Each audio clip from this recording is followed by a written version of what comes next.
Thank you for joining us for today's 30-minute talks on hospitality and tourism topics. Enjoy the show. We want to thank LPU for sponsoring our program. We also want to thank University of Santo Tomas for joining us as our new sponsor this week. And for those people that are not familiar with the University of Santo Tomas, it is one of the oldest universities in Asia, over 400 years old. So we welcome those students and we welcome all the LPU, and we hope that more schools will be joining us as sponsors in the future. Students who have sponsoring schools will receive certificates from the program each and every week. And again, I'll turn it over to Alan, and all yours, Alan.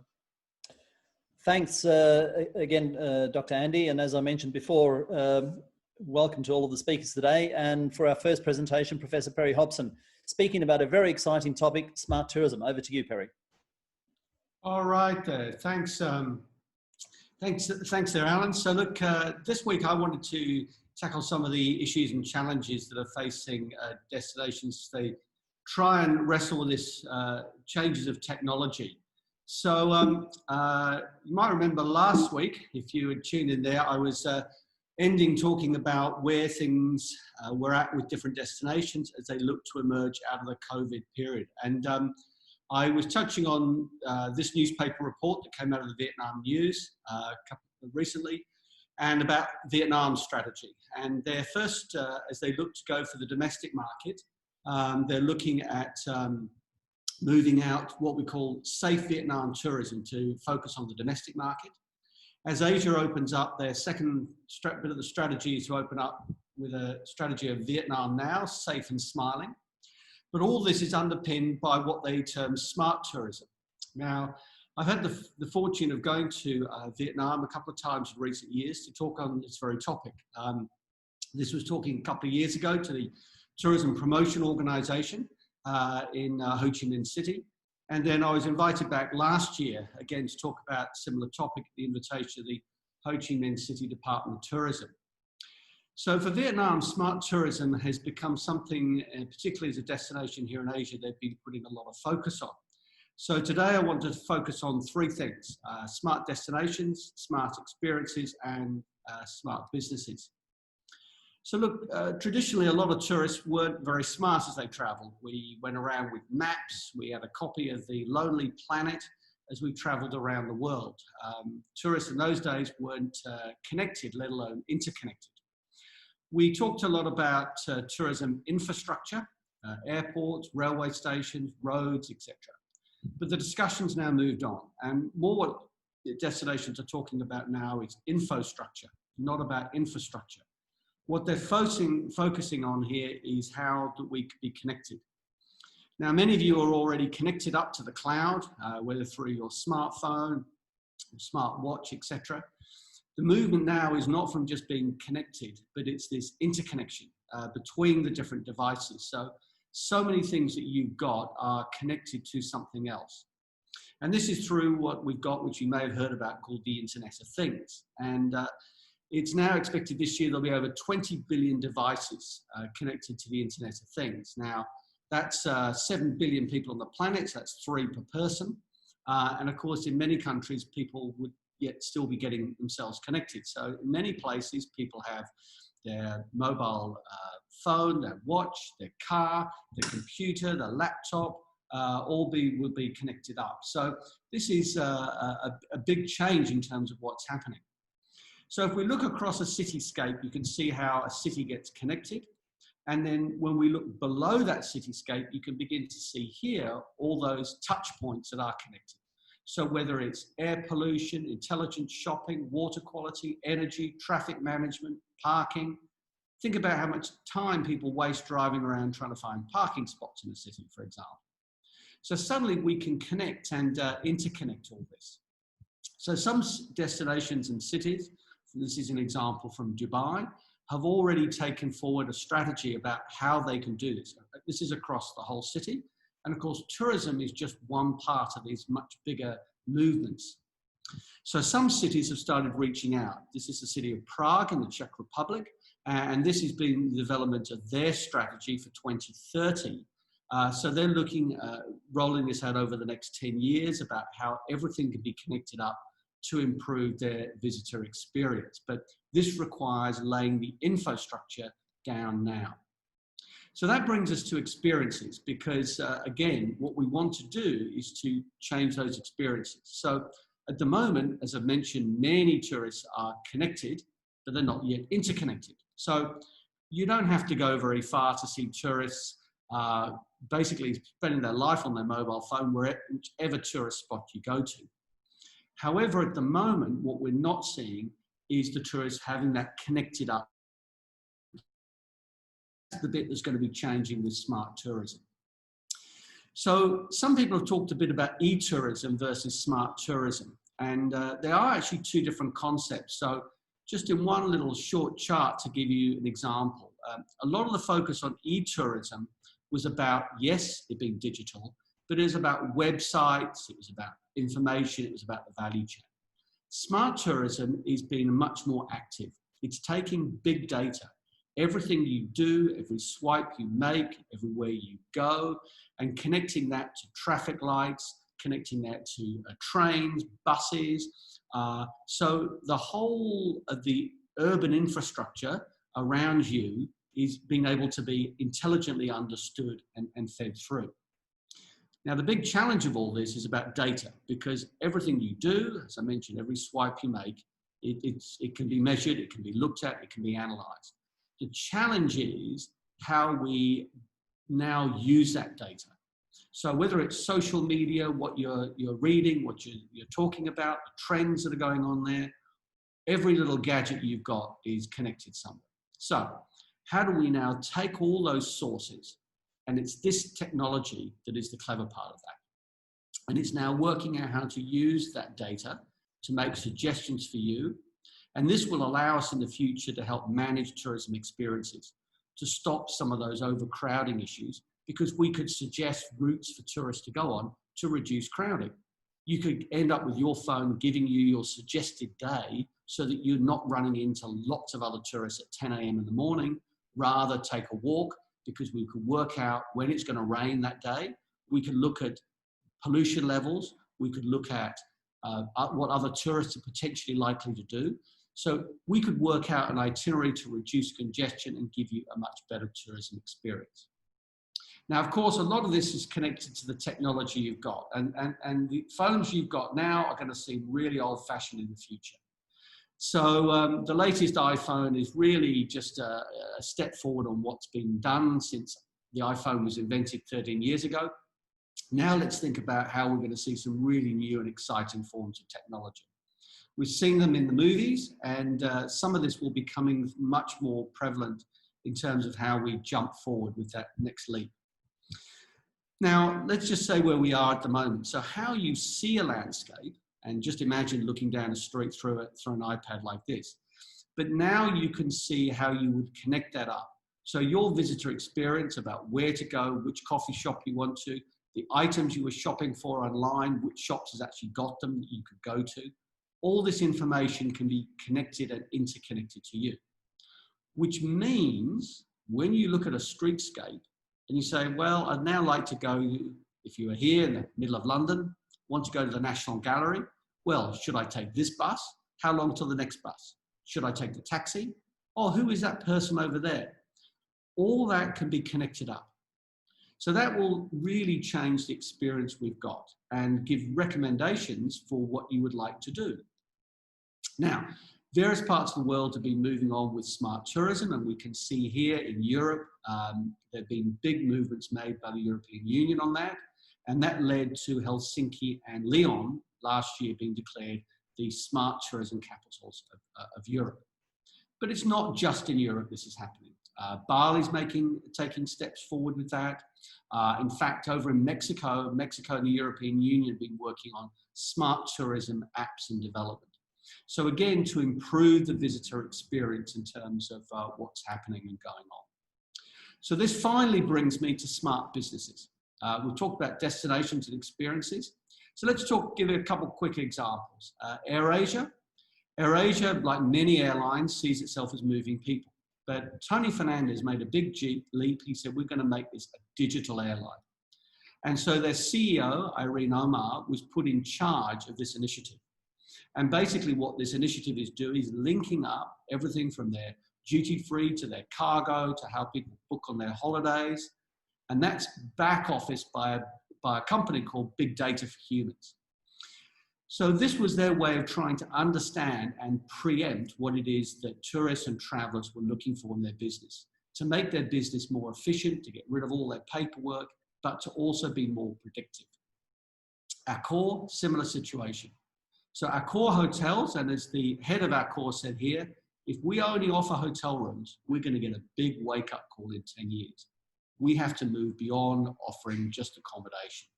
So these were big initiatives that you can see have been taken here. So as you can see there, it speaks to their digital transformation strategy and the strategy that Accor has been rolling out. So that takes me to to where we're at with in terms of the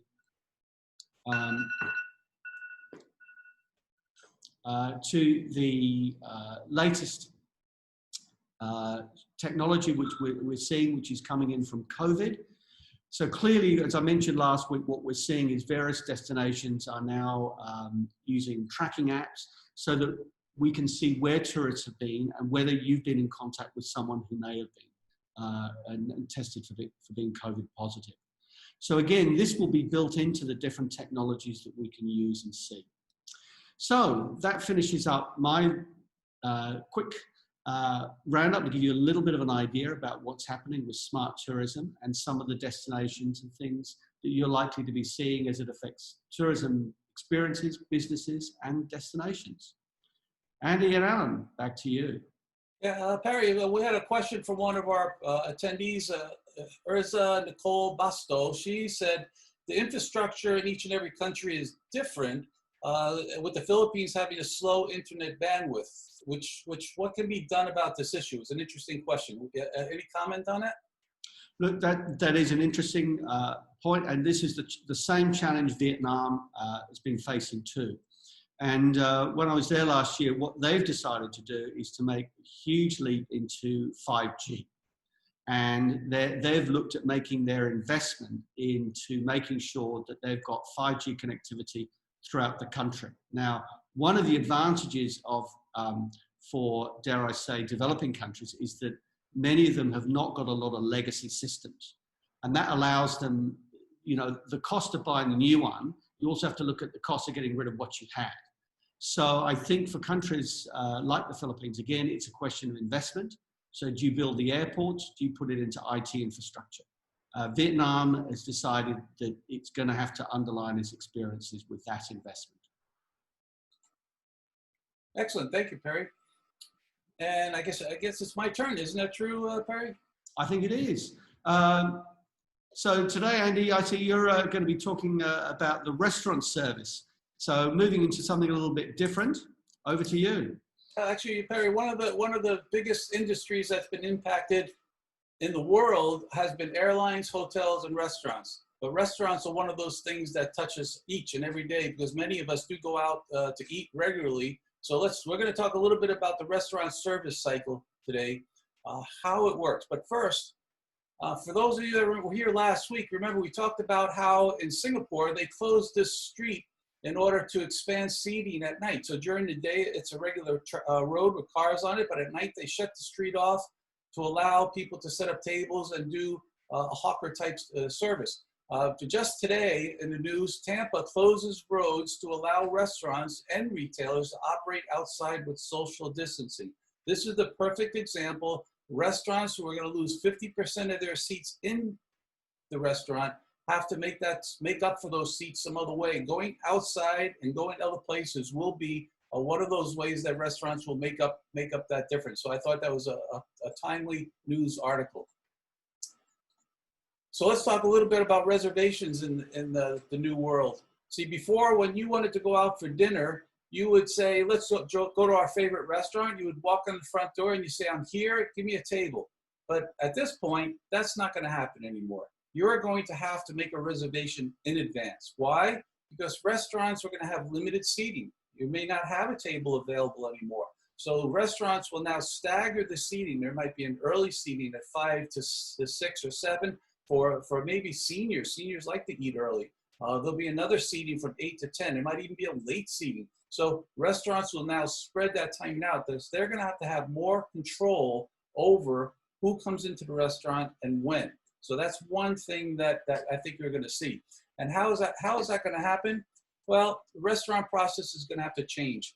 And way to do that is through technology. And just like Perry was mentioning before, using technology is important. And these technologies are already out there. They're in wide use. So how many of you have actually heard of Yelp?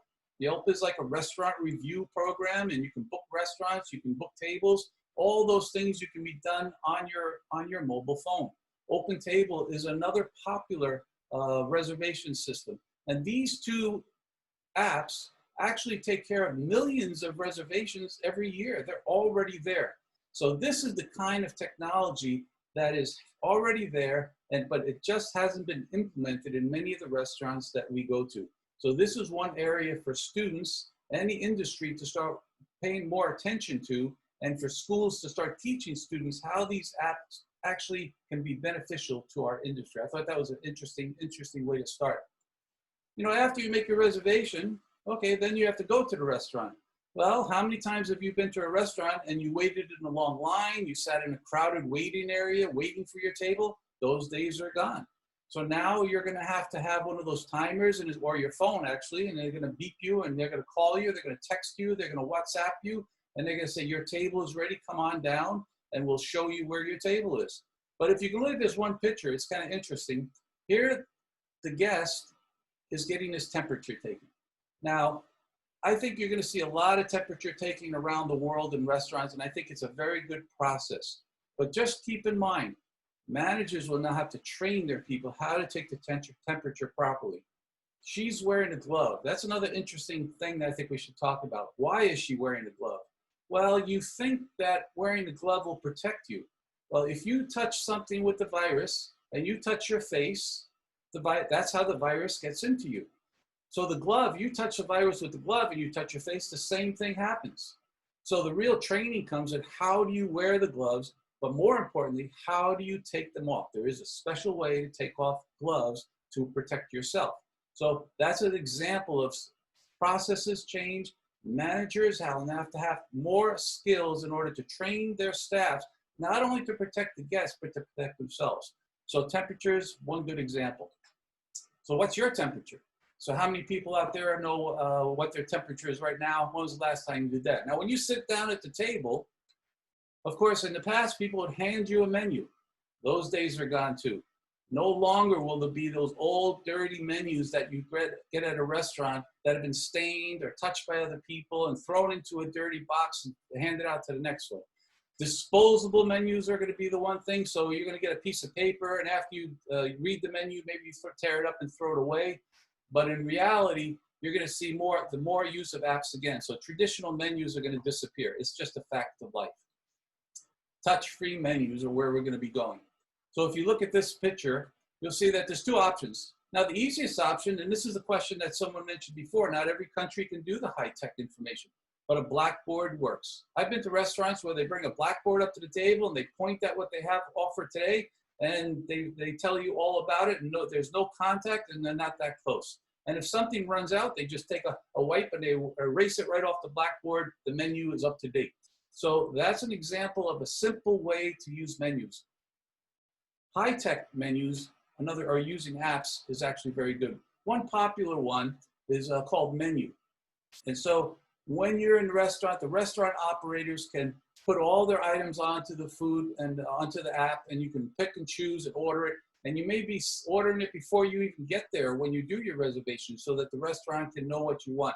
Because I believe that as people ordering food, you're going to see restaurants reducing the number of items on their menus in order to manage their costs. Imagine once this whole thing is open and a restaurant has to reopen, they have to stock their refrigerators again. They have to buy all that food in order to prepare for their next guest. So they're going to reduce that menu in the beginning.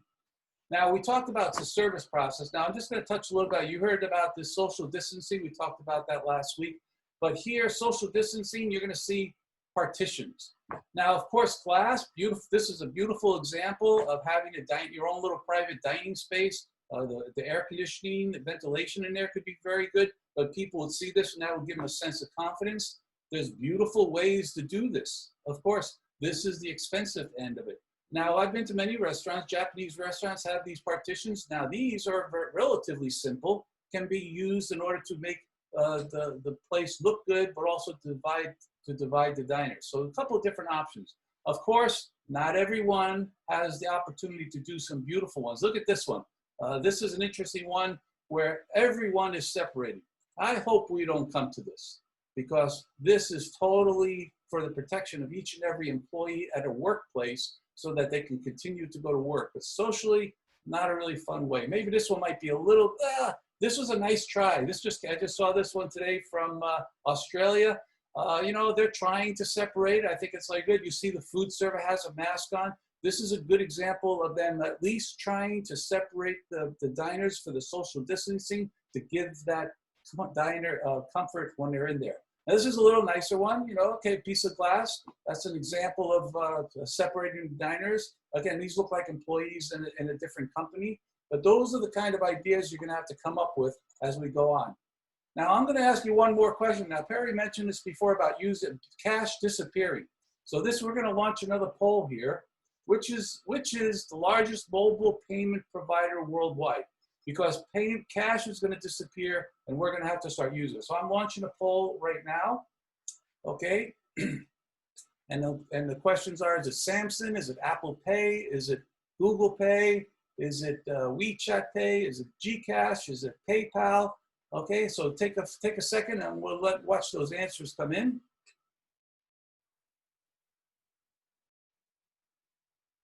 Very good. We're starting to see, we see some very popular ones. There's actually two questions here. What is your Gcash status? So yeah, we see a lot of answers to that too. Good. I'm gonna go, okay, 10 more seconds and then I'm gonna end this poll. We have a good results so far. Okay, and I'm gonna end it right now and let's share those results so we can take a look. And if you look at the first question, which is the largest mobile payment provider? Most of you had, some people in the Philippines, Gcash, which is good, but not really. PayPal came in second with 35%. Google Pay 9%. The smallest one was Apple Pay. So let's move on to the next slide. I'll show you the answers to that. So if you look at Samsung actually has 14 million users. Can you imagine that? Gcash in the Philippines, 20 million users. You guys are doing okay in the Philippines with Gcash. How about PayPal? PayPal, 277 million people use PayPal. Google Pay, 55 million people. Not many people use Google Pay here. Apple Pay, 383 million. And who's the biggest? WeChat. Now WeChat has 900 million users. It's a sort of a trick question, I guess, because WeChat is only in China, where the rest of these are used around the world. So the point is that cash will disappear, and cash is. And so you're gonna have to start using digital ways of paying. So if you don't have a Gcash account in the Philippines, go get one.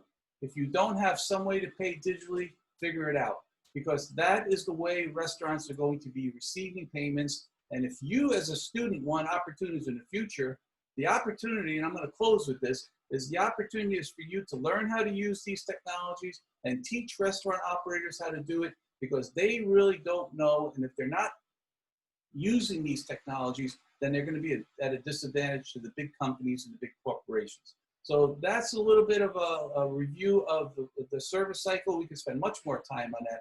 But I think that the key word here is technology, technology, technology, and using touch-free and the technology to keep that social distancing is the way of the future. So I'm going to pass it on over to Alan. Let's see, I think it's Alan. Yeah, thank you very much, Dr. Andy. As usual, another fantastic and very interesting presentation. It links nicely to one of the questions that's come through from one of our participants. Will fast food restaurants adopt reservations? How do you see this affecting the fast food industry? Yeah, that's a good question. I would think maybe, you know, if you watch some of those movies about the future, McDonald's becomes a fancy restaurant. They already have the technology So they will have to do something different. I did see one photo of where we showed last week where they had the boxes. McDonald's is now putting big circles, but the line is going to be a mile long. I think you're going to see more people ordering their fast food on the app, walking by, picking it up, and eating outside at a table or eating it in their car. That's going to be the wave of the future for fast food. Thanks for that very question. much for your thoughts. I'll share my screen, everybody, and hopefully you've got that now in front of you. And yes, as we said, an action-packed session for today. And welcome to everybody, including to my fellow presenters, Professor Perry Hobson, who, as everybody now knows, is speaking to you from Malaysia, and Dr. Andy, who's speaking to you from the Philippines. And of course, great to see a whole number of our loyal webinar viewers that have joined us and have come back for more than one, in some cases, all 4 webinars that we're running. Thank you again for joining us today for webinar number 4 of this 30-minute talks. And as you've seen or heard today, there's about 480 or 490 people joining us at the moment, and people are logging on all the time. So before I get started, I'm sure some of you will remember that last week I set a task, and your task was to look up photocatalysis and its application in self-cleaning rooms in hospitality. And there's a whole range of questions coming through today about the use of technologies and artificial intelligence in the future. What I've decided, rather than going into this photocatalysis conversation more today, I'm in the process of compiling a small number of questions from each of our sessions. That's from Perry's session, Andy's session, and my own session, that I will use as a basis to form a quiz for a future webinar. So I intend running a quiz, and I will be giving a prize to the student that is the first to complete the quiz with the correct answers. So the winner will be announced at one of our future webinars. So it's another encouragement. Keep watching. You might just be one of the lucky winners. Let's move on with today's presentation. My presentations in the past have all focused on new and emerging technologies in the hospitality industry. And I feel the adoption rates of technology in hospitality really needs to improve, because I believe the hospitality industry lags behind most other industries. Today, however, I want to explore a not so new technology a little more. And Andy's already mentioned a moment ago, technology, technology, technology. You've all heard location, location, location. And today I want to speak a little bit more about connected, connected, connected. And Perry's session this morning started a little bit about connectivity and the connected world that we live in. Wi-Fi's in hotels, is it desirable or essential? And I think this follows on really nicely from some of the presentations you've already heard. So I hope everybody's nice and relaxed. You all have a coffee in front of you as we take on today's journey of my presentation. But I am going to put a little bit of a spin on today's presentation, so watch the presentation carefully, because at the end, I'm going to introduce you to an idea that you may take to your hotel or to your restaurant, and to help them consider implementing a new technology that is only costing about $1 per table, or $1 per hotel room. So keep watching, and I'll give you this idea at the end of the session. Before I really get into this session, a quick tourism promotion slide for Perth, West Australia. As you know, I like giving you a little bit of a slide about where I'm speaking from. Our iconic city looks over the Swan River. We have iconic animals. You saw last week the koala, this week the kangaroo. And we've also got, as many of you around the world, some beautiful luxurious beaches. So the saying used to be location, location, location. And for today's purposes, we're going to talk about connected, connected, connected. And I might ask Andy just to start this poll question for me. Does anyone actually know what is the most desired guest amenity in hotels today? Is it free breakfast, free Wi-Fi, or free car parking? And I can tell you, when I started traveling some time ago, it was always about, when I chose a hotel, do they have free breakfast? But I understand that that trend is probably changing. So take a few moments while I talk through this slide, and feel free to fill out the poll, and we'll share those results with you very shortly. Technology is, of course, forever changing travelers' everyday lives, including what they expect from hotels and resorts that they stay in. I remember traveling some time ago when free breakfast was, no doubt, as I said, one of the most important things. So what did you choose? Have you chosen free breakfast, or did you choose free Wi-Fi or free car parking? Let's have a look at the results from the poll, Dr. Andy. If you said free breakfast or free car parking, Actually, the results are in, and actually, Adam, we had 71% of our people say free Wi-Fi 26% said free breakfast, and a few people, 3% said free car parking. So the heaviest decisions were free Wi-Fi. Fantastic. Congratulations to the 71% of the participants today, because that is the right answer. That means that you're paying attention in class when your lecturers are telling you that technology like simple Wi-Fi connectivity is really considered today the most important amenity you can give your hotel guests.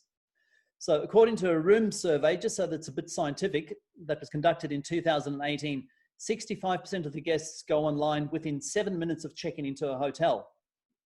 And even more than that, 30% of those guests request the Wi-Fi password and the username as soon as they arrive. That is, before they've even checked in. This research shows that Wi-Fi is paramount to guests and their overall hotel experiences. So this graphic is very, very interesting. How long can you survive without food, water, sleep, and the internet? And it gives some responses to some very basic questions. I'm not sure exactly how scientific it is, but it's very interesting to see that most responses say that they cannot go without the internet connectivity for more than 2 hours. They can go for food somewhere between without food for somewhere between 21 and 40 days, and water somewhere between 3 and 7 days, sleep somewhere between 4 and 5 days, but without the internet, they can't last any longer than 2 hours.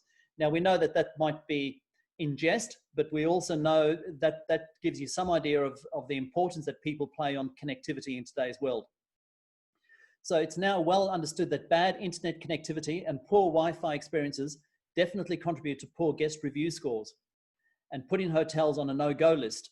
Guest reviews that highlight poor Wi-Fi connectivity within the hotel are known to result now in loss of bookings for both luxury and economy type hotels. If, however, your Wi-Fi network does live up to guest expectations, this usually results in very good overall first impressions.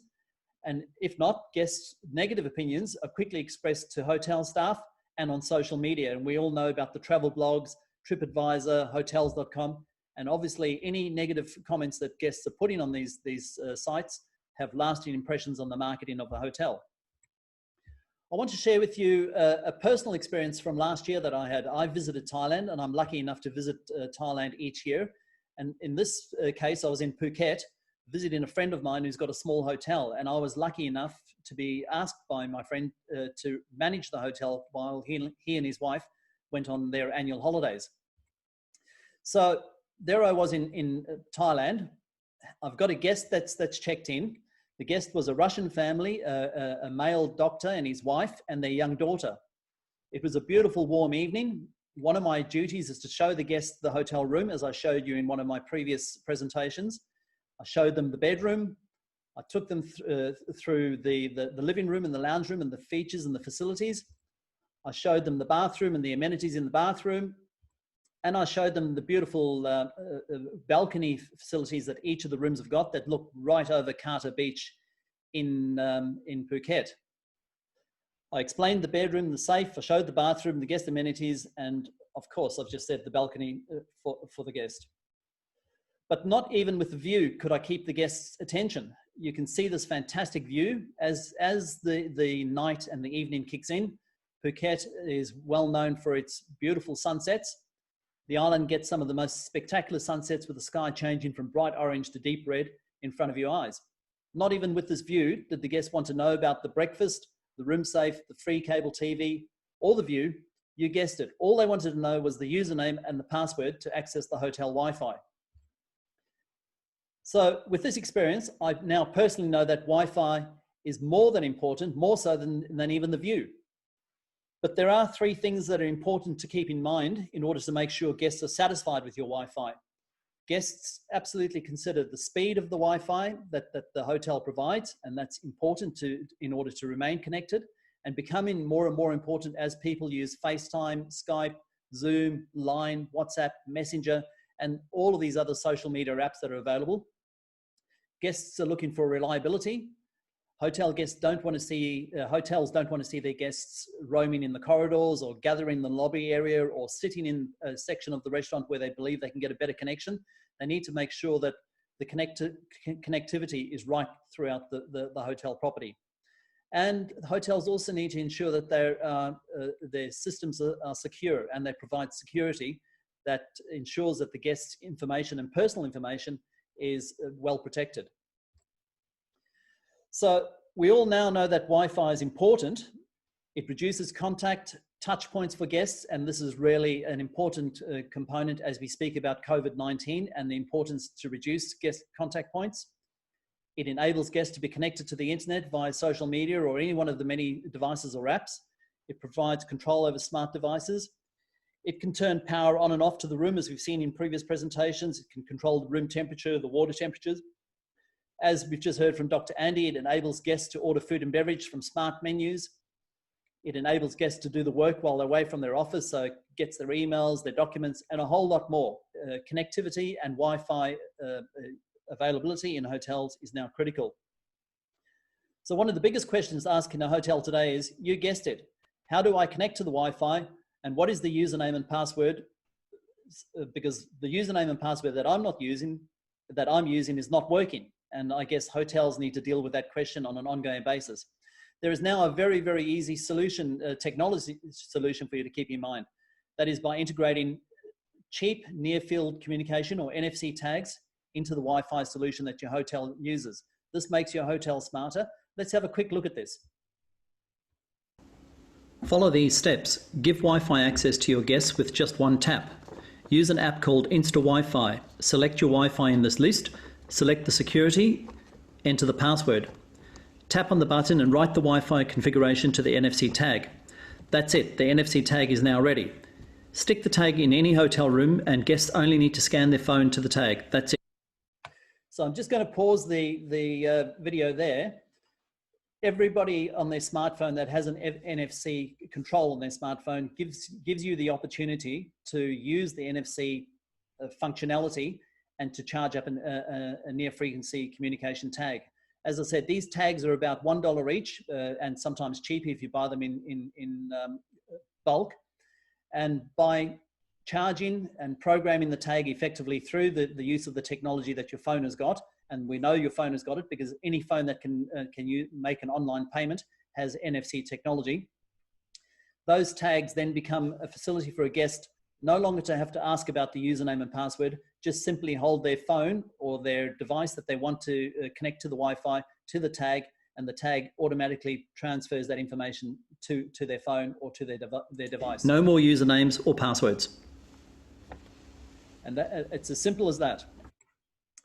So here's your task for the week. If your hotel provides free Wi-Fi, see if the hotel is already using NFC tags. And if not, why not suggest to your employer or your hotel manager, this is a task that you might undertake. There are a whole number of applications that NFC tags will provide. It's as easy as what I've just shown you in this video. And never again will you have to deal with a guest having to ask the username and the password for the Wi-Fi. So with this presentation, I'm hoping everybody's got a good feel for how important Wi-Fi is, not only Wi-Fi, but connectivity.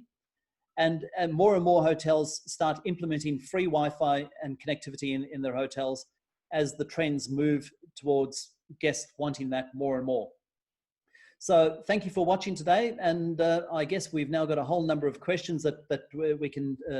One question here from Jocelyn. She's saying, what kind of skills will students need to have to be part of this high-tech future? Yeah, that's a very interesting question. Thanks, Dr. Andy. I think we mentioned a couple of weeks ago that I think the education institutions need to also look at ways in which they can build technology units or study subjects into their curriculum.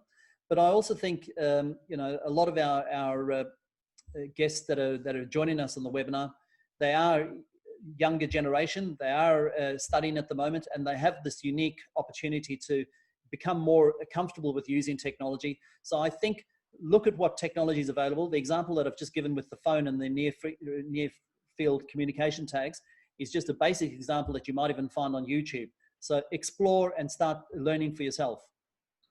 And actually, one thing that we're doing new this week is we do have a video question from one of the students over at LPU, Mac Chino. So let's listen to his question and see what he has to say. Excellent. I'm Mac Erickson Cinco from Lyceum of the Philippines University. And here's my question. If people have adjusted during the lockdown, why would they risk their health traveling outside and eating outside? Perry, why don't you take that one on? That's a very good question that we've got there from Maxino. I think that's you've raised it, and he's raised a really interesting point. And when we look at some of the data already that's come through, 40–50% of people are saying, I'm not so sure I'm ready to travel yet. I showed last week some of the data saying that some of the German data, as I recall, it was 30% said they'd only traveled domestically. So look, I think this is going to be a big challenge for the industry. Today I saw in the news that one of the Australian airlines was already talking about offering deals to get people back on the airplanes. Now these are companies that are hemorrhaging a lot of money, but they are really going to have to get over that fear factor. And I think that is going to be, as he's raised, a big issue for the industry to deal with. And as we spoke about in some of our previous sessions, this is going to require us to build trust, and people can believe that their health will be the business's primary concern. So I think that's where we're going to have to work hard as an industry, hospitality, tourism, to make that our number one priority. Thank you, Perry. Good question. We have one more from JB Lano. Let's see how JB. Hello everyone, I am John Daniel Lino and I am from the Lyceum of the Philippines University, Manila. So my question is, would PPEs and masks be the new fashion statement in tourism? Alan, why don't you take a shot at that one? Sure. Thanks, JD, for your question. I think you've seen already that whilst COVID-19 is around, I think there's no doubt that PPE, the use of face masks and protection equipment, is becoming the new fashion statement. You've already seen some examples that Perry showed in the airline industry where the new staff uniforms are actually effective use of PPE in themselves. So I absolutely think whilst we're in this pandemic and whilst we have this potential problem of this virus continuing to spread or continuing to be around, PPE will become part of the stable uniforms. Dr. Andy mentioned before, it's not only a matter of wearing the PPE, it's a matter of knowing how to wear it and also how to take it off. So thanks for the question. We have one more quick one. Let's give us one more. Good day, I am Mac Erickson Cinco from Lyceum of the Philippines University, and here's my question. How can service staff in the food industry can show their smile even if they are being protected by PPEs and masks? Perry, that's a good question for you. Go ahead. Well, I think that is a really good question. And in fact, reading some of the chat and the Q&A that's been coming in, I've been trying to answer as many as I can while Andy and you were talking, because quite a lot of issues have come up there. And they relate again to this issue of how do we show hospitality. And in the context, some of the questions was more about technology. But again, this question about how do we show that when we're robed up like ICU staff have traditionally been. I think we're going to have to start getting a bit creative and inventive about how we do that. Because on the one hand, as I mentioned earlier, people want to believe that we are taking their health and we'll need to demonstrate that and tangibilize that very carefully. But on the other hand, people do still want to be made to feel welcome. And I think we're going to have to become creative with new gestures and ways of using more verbal announcements and other ways of welcoming people, which we have done already. There's many other ways we welcome people without having to use just a fixed smile. And I think there are other gestures that exist in many places around the world for how we can do that without having to shake people's hands, hug them, kiss them. There's all sorts of things that we're not going to be able to do for a long time. So we're going to have to think of some creative ways. And that's a very good way to bring our session to a close. And we'll talk about next week. And as we mentioned before, we're changing the format just for next week. We're having our very first guest speaker. And next week, the topic will focus on the cruise industry.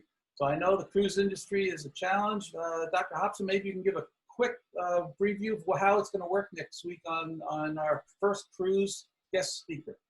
Yeah, thank you, Andy. So next week, we're going to do a bit of a focus on the cruise industry. Obviously, the cruise industry has made a lot of news recently, and sadly, some of the cruise ships have ended up being major transmission areas for COVID, particularly in Japan and in Australia. But the cruise industry has grown dramatically, and myself and a colleague, Professor Ross Dowling, who's an emeritus professor at Edith Cowan University in Australia, will be discussing this. We've got some views and things we want to explore to talk about some of the challenges that's facing the industry currently, how they might be able to address some of those issues. But these are really significant problems for what has been one of the fastest growing parts of the industry. So we've got some slightly different views, myself and Ross, on that, and we're looking forward to sharing those with you because we know that this is an industry which is being very important for employment. It's been very important to many destinations which are potentially hard to reach in other ways. We've seen huge amounts of tourists brought to certain destinations from that. And so the question obviously is, how is this part of the tourism industry going to get back on its feet again? Okay, very good, Perry. And Alan, maybe a closing comment from you before we wrap up today's session? Yes, thanks, Dr. Andy. I was just going to say, for those of you that have not met Professor Ross Dowling, as Perry's just mentioned, he's also been a leading author on a number of cruise ship books, so he has a lot of knowledge in the space, and I know he's looking forward to speaking to a number of the participants that join us in the webinar. But I think I'm hoping today's topics have been as invigorating as they have been in the past. That we've shared with you some new ideas and some new thoughts. I understand that there's quite a lot of concern about the students that are not technologically I guess, focused, and how they might catch up with some of the technologies that we're talking about. I see there's some issues with maybe connectivity in Manila and so on, but I think the more we talk about it, the more people understand that technology is not the complete end, but it is one of the processes that we need to incorporate into the industry in order to move the industry forward, not only caused or forced through COVID-19, but just the fact that the industry has been trailing in many of these areas over many years now. This is something that's topical and probably does need to be spoken about more regularly. So we look forward to sharing more information with you in future webinars. And thank you, Alan. And Absolutely. That if you take an app that you're using now, how well do you really know it? And if you focus on every function and every feature and you learn how to teach someone else, then you too can become an expert and train people in those particular apps. And at this point, we're going to bring our program to a close, as we always try to stay on time. And just one more reminder, everyone that attends today will get a survey. In order for you to get a certificate, you must complete that survey. In the survey, it asks you for information for the certificate. And currently, only the students from LPU and the University of Santo Tomas will receive a certificate. They are our sponsors, and we really appreciate their support. It takes a lot of effort from everyone to put this show together. So a round of applause for Dr. Perry, Alan, and we look forward to that. And Perry, closing comment?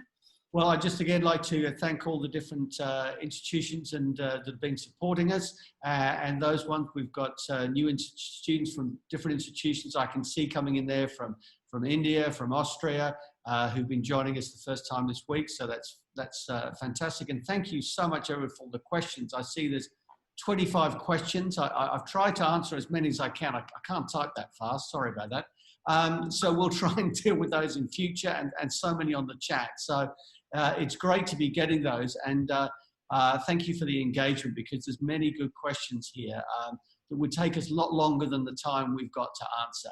So again, thank you to everyone for supporting what we're doing and reaching out. And as one of the... Go ahead, Alan, close it up. Thanks very much, Professor Perry. And again, thanks to our sponsors. As we said already, we're hoping that you're enjoying the sessions. Thank you for being regular and visiting us each week.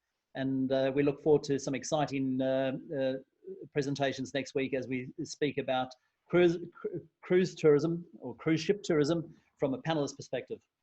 Okay, everyone. Thank you very much, everyone. We're closing. Thank you very much. See you next week, 2 o'clock. Goodbye. Thanks, everybody. Goodbye. Goodbye.